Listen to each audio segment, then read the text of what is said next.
मुझे ये था कि मैंने इतनी मेहनत की अपनी जेंडर को छुपा के कॉम्प्रोमाइज़ करके कि मुझे निकालना दे, कोई कानून तो था नहीं तब। जब भी इंटरव्यू देने जाती थी वो हमेशा टैलेंट को मतलब पीछे रख देते हैं, लोग जेंडर को देखते हैं। और हमारा मज़हब तो शर्म हया का दर्स देता है कि आपको शर्म हया से रहना चाहिए। मेल और फीमेल जब अपना आईडी कार्ड बनाने जाते हैं क्या उनसे पूछा जाता है कि आप असल हैं या नकल हैं? इस टाइम मुझे वो ट्रांस खातून मिलने आई, सारा मैकब्राइड, जो कि आज वाइट हाउस में पार्लियामेंट में बैठी है। आप गए तो एंटरटेनमेंट, हम गए तो नाच गाना। पाकिस्तान को ठीक करना चाहती हूँ और जब मैं आगे तो मैं डंके की चोट पे कहती हूँ आपको असल चेंज नज़र आएगी।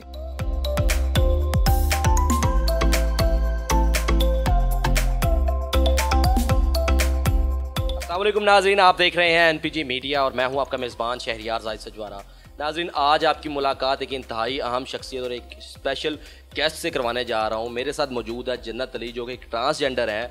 इन्होंने ये इतनी एजुकेटेड है, इन्होंने यूनिवर्सिटी ऑफ सेंट्रल पंजाब से MBA किया। ना सिर्फ MBA किया बल्कि वहाँ की गोल्ड मेडलिस्ट है। ज़िंदगी में इन्होंने कितनी मुश्किलात बर्दाश्त की हैं ये आप सोच भी नहीं सकते। कितनी एज तक इन्होंने अपने घर वालों से, जहाँ पर ये पढ़ती थी वहाँ सबसे छुपाया, सिर्फ अपनी तालीम जारी रखने के लिए। वहाँ पर इनसे ऐसा नारवा सलूक इख्तियार किया जाता था जिसकी वजह से बहुत परेशान भी होती थी, मगर इन्होंने अलम उठाया और इन्होंने अपनी तालीम मुकम्मल की। और ना सिर्फ अपने लिए आवाज़ उठाई बल्कि अपनी पूरी कम्युनिटी के लिए आवाज़ उठाई।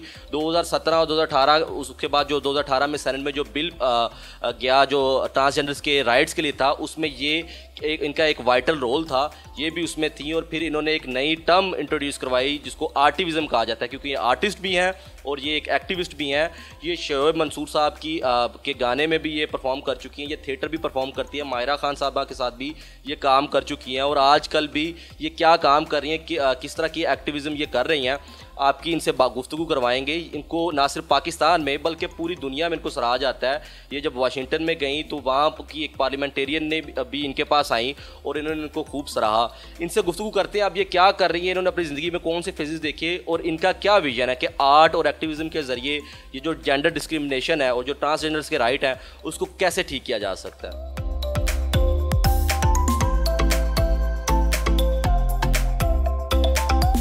जन्नत, आपका बहुत शुक्रिया सबसे पहले कि आपने हमें वक्त दिया।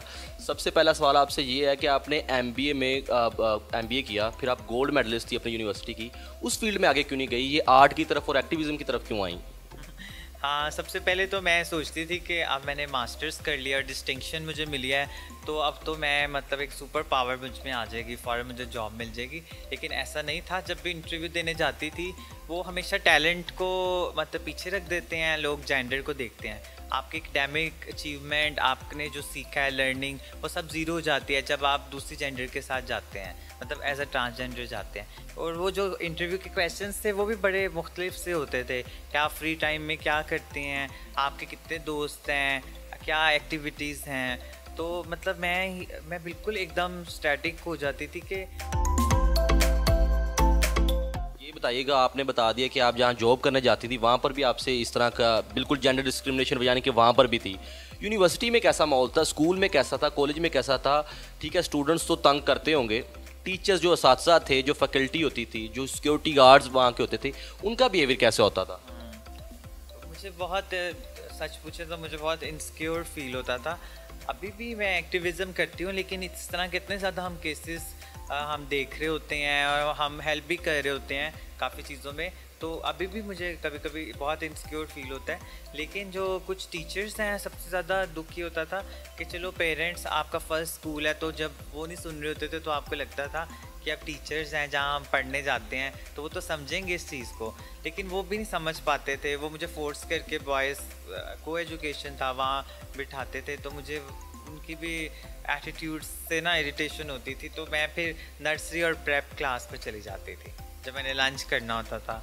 यहाँ मुझे लगता था ये इस तरह के हैं जो न्यूट्रल हैं, जिनका कोई बुरा बिहेवियर नहीं है, तो इस तरह मैं अपना टाइम स्पेंड करती। वहाँ से आपने सफ़र शुरू किया, आपकी फैमिली में खुद आपके साथ इतनी प्रॉब्लम्स थी, आपने फेस की, लेकिन आप वहीं तक नहीं रुकी।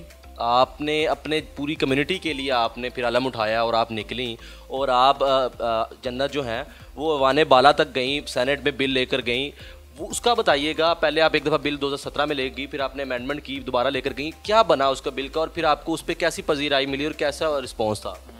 ये हम मतलब 4-5 ट्रांसजेंडर्स का ग्रुप था। अल्हम्दुलिल्लाह वो बहुत किस्मत वाले हैं और अल्लाह ताला ने उनको बहुत कामयाबी से नवाजा, जिन्होंने अपनी कम्युनिटी के लिए कानून बनाने में हमारा नाम आता है। तो हम स्टीयरिंग कमेटी का हिस्सा थी, हमें नहीं वेलकम किया गया था, हमने अपनी स्पेस क्लेम की, हम बाहर जाके बैठ जाते थे। सुबह मीटिंग होती थी तो हमें रात को 9 बजे पता चलता था, लेकिन हमने हिम्मत नहीं हारी। हमने कहा ये कानून तो हमारे बारे में है, तो दूसरे लोग क्यों इसका फैसला करें, हम बेहतर बता सकते हैं कि हम क्या फील करते हैं, कैसा कानून। ये बताइएगा, आप आर्टिस्ट भी हैं और एक्टिविस्ट भी हैं और दोनों काम आप बड़े भरपूर तरीके से कर रहे हैं। आपने माहिरा खान साहब के साथ भी काम किया, आपने शोएब मंसूर साहब के गाने में भी काम किया, आप थिएटर भी परफॉर्म करती हैं और एक्टिविज़म तो आपकी जारी बात है वो सबके सामने है। ये आर्टिविज़म की नई टर्म आपने इंट्रोड्यूस करवाई है, ये क्या टर्म है और इसका विजन क्या है? मैं जो खुद को एक आर्टिविस्ट कहती हूँ, पाकिस्तान में टर्मिनोलॉजी नहीं है, इसकी वजह से मुझे 3 साल पहले अमेरिका में बुलाया गया। वो ऐसी कॉन्फ्रेंसेस जहाँ पे इनोवेटिव लोग जाते हैं जिन्होंने दुनिया में कोई नई चीज़ की हो, और वाशिंगटन डीसी में फ़र्स्ट टाइम मैंने पाकिस्तान का झंडा उस इनोवेटर्स लिस्ट में ऐड करवाया। माशाल्लाह अल्हम्दुलिल्लाह आई एम वेरी लकी। और फिर उस टाइम मुझे वो ट्रांस खातून मिलने आई, सारा मैकब्राइड, जो कि आज वाइट हाउस में पार्लियामेंट में बैठी है। हाँ, तो शी इज़ माई फ्रेंड। उस टाइम वो भी आई थी देखने के पाकिस्तान से कौन है जो आर्टिविज़म पे काम करी, क्योंकि मुझे लगता है कि आर्ट इतना खूबसूरत एक वे है जिसमें आप कुछ कहे बगैर, शोर मचाए बगैर, आप अपने जेस्चर, जिस तरह मैं कथक डांसर भी हूँ और एक्ट्रेस भी हूँ, नाहीद सिद्दीकी जी की स्टूडेंट रह चुकी हूँ, और मतलब मैं 26 कंट्रीज़ में रिप्रेजेंट कर चुकी हूँ पाकिस्तान को, 26 मुल्कों में। तो मतलब मैं ये देखती थी कि आर्ट इतना खूबसूरत भी है कि मैं कुछ बातें अपनी, जिस तरह अपनी जेंडर की बात थी, मैं नहीं कह पाती थी किसी से, लेकिन मैं परफॉर्म करती थी, तो मुझे लगता था कि एक मेरी एनर्जी शेयर हो रही है। हाँ, अगर ना होती तो मेरे अंदर बहुत नेगेटिविटी आ जाती, मैं एक बहुत नेगेटिव पर्सनैलिटी की मालिक बन जाती, लेकिन मैंने उसको अपनी एनर्जी को शेयर किया। खुश होती थी तो खुशी के एक्सप्रेशन देती थी, सैड होती थी तो उस म्यूज़िक पे परफॉर्म करती थी। यही कहा जाता है ये, लेकिन आपका आर्ट तो बिल्कुल डिफरेंट तरीके का है। लेकिन जो ख्वाजा सिरा हैं वो शादियों पर नाचने गाने के लिए सिर्फ रखे गए हैं, या इस तरह के कामों के लिए, किसी के घर को खुशी हो जाए या वो चाहते हैं तो वहाँ पर नाचते हैं, गाते हैं, वो भी तो उनका एक आर्ट है, लेकिन उसको इतनी बुरी तरीके से क्यों पोर्ट्रे किया जाता है? वो आपने मिसाल सुनी है जो आप कहते हैं साडा कुत्ता कुत्ता ताडा कुत्ता टॉमी, तो मतलब आप गाएं तो नाच गाना, मतलब आप गाएं तो एंटरटेनमेंट, हम गाएं तो नाच गाना, तो मतलब आप गाएं तो मतलब एंटरटेनमेंट आर्टिस्ट हैं, तो हम नाचने गाने वाले, तो ये मतलब इमेज चेंज करना पड़ेगा। तो मुझे लगता है कि ये बात मतलब एक फ़न की कोई जिन्स नहीं, ठीक है। फ़न ये नहीं कहता कि ये मैं मेल फ़न हूँ, फीमेल फ़न हूँ या ट्रांस फ़न हूँ, इस तरह फ़न की, प्यार के, इनके कोई जिन्स नहीं है। ये सारे इस तरह के एहसासात हैं और टैलेंट हैं जो कि मतलब आपको एक साइड, ये सारी चीज़ों को एक साइड पे कर देते हैं। आप माशाल्लाह आपकी एक सक्सेस स्टोरी है, आपने बहुत स्ट्रगल किया है और आप माशाल्लाह आज आप बड़े अच्छे मुकाम पर हैं, आपको बड़ी पूरी दुनिया से अप्रिसिएशन आपको मिलती है। कोई ऐसा क्रिटिक बताएं जिसने आप पर ऐसी तनकीद की और आपके पीछे पड़ा और वो आपको तनकीद चुभी हो, अगर नहीं भी चुभी तो वो आपको याद आपके जहन में ज़रूर हो। ये तो आप बड़े चटपटे सवाल पूछ रहे हैं। वैसे एक तनकीद अभी ताज़ा एक चैनल पे मैंने अपनी फीलिंग्स शेयर की, क्योंकि मैं बहुत सारे पॉलिटिशियंस को देखती हूँ और मुझे कुछ ऐसे लगते हैं जो फेक डिग्रीज़ लेके आए हैं और जिनको बात भी नहीं करनी आती और मेरे से कम पढ़े लिखे हैं और उन्होंने इतना कुछ अचीव भी नहीं किया, लेकिन उनकी पोजीशन जो है बड़ी स्ट्रांग है। तो मैंने कहा कि अगर हमें भी सपोर्ट मिले फैमिली और सोसाइटी की तो हम वज़ीर आज़म बन सकते हैं। उस पर ऐसे लोगों के कमेंट आए, कुछ लोगों ने ऐसे मतलब कमेंट किए जैसे कोई हम हलाई महलूक हैं, या मतलब उनकी मुझे डिफरेंट सी सोच नज़र आई। मुझे बड़ी तकलीफ़ दे बात है, लोग सुनने को तैयार ही नहीं हैं। क्यों? हाँ, क्यों एक ट्रांसजेंडर वज़ीर आज़म नहीं बन सकता? क्यों नहीं बन सकता? अगर हम ज़्यादा पढ़े लिखे हैं, हम डिस्टिंक्शन के साथ आ रहे हैं, हम ज़्यादा तकलीफ़ें बर्दाश्त करते हैं, आई थिंक हमें अल्लाह ताला ने ज़्यादा टैलेंट दिया है, तो इस चीज़ का भी हमें, we deserve it, we should claim our space. ये बताइएगा, आपने वज़ीर आज़म की बात की, वाकई पॉलिटिशियन बनना चाहेंगे और वज़ीर आज़म बनना चाहेंगी, पॉलिटिक्स में आ सकती हैं? हाँ, मैं पाकिस्तान को ठीक करना चाहती हूँ और जब मैं आगे तो मैं डंके की चोट पे कहती हूँ आपको असल चेंज नज़र आएगी। एक सवाल, ये बड़ा पॉलिटिकल सा सवाल है लेकिन आपसे करना है क्योंकि आपकी राय बहुत इंपॉर्टेंट है, आप बहुत एजुकेटेड हैं। बिलावल भुट्टो और मरियम नवाज़ के बारे में कोई अपना कॉमेंट दें आप। आई थिंक एवरीबडी, आपको लगता है वो चेंज ला सकते हैं और उनमें कुछ वो जिद्दत है जो आप में जिद्दत है? हाँ, मैं सबसे ज़्यादा सबसे पहले बिलावल को अप्रिशिएट करना चाहूँगी, वो इतना क्रिटिसिज्म फेस करते हैं। और मैं लोगों को मैसेज देना चाहती हूँ कि प्लीज़ अपनी सोच को बदलें। आप अगर बिलावल को एक ट्रांसजेंडर कह के कमज़ोर साबित करना चाहते हैं तो वो आपके दिमाग की कमज़ोरी है, वो बिलावल की कमज़ोरी नहीं है।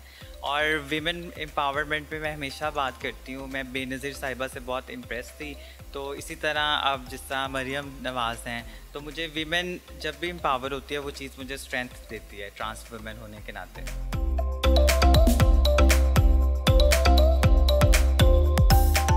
बहुत शुक्रिया, जन्नत अली हमारे साथ मौजूद थी, आपने इनकी पूरी स्टोरी सुनी और ये जल्द एक नया प्रोग्राम लेकर आ रही हैं डिजिटल मीडिया पर, यूट्यूब पर, आप वो भी ज़रूर देखिएगा और इनका आर्ट और एक्टिविज़म को आप भी सपोर्ट करते रहिए। खुदा हाफिज़।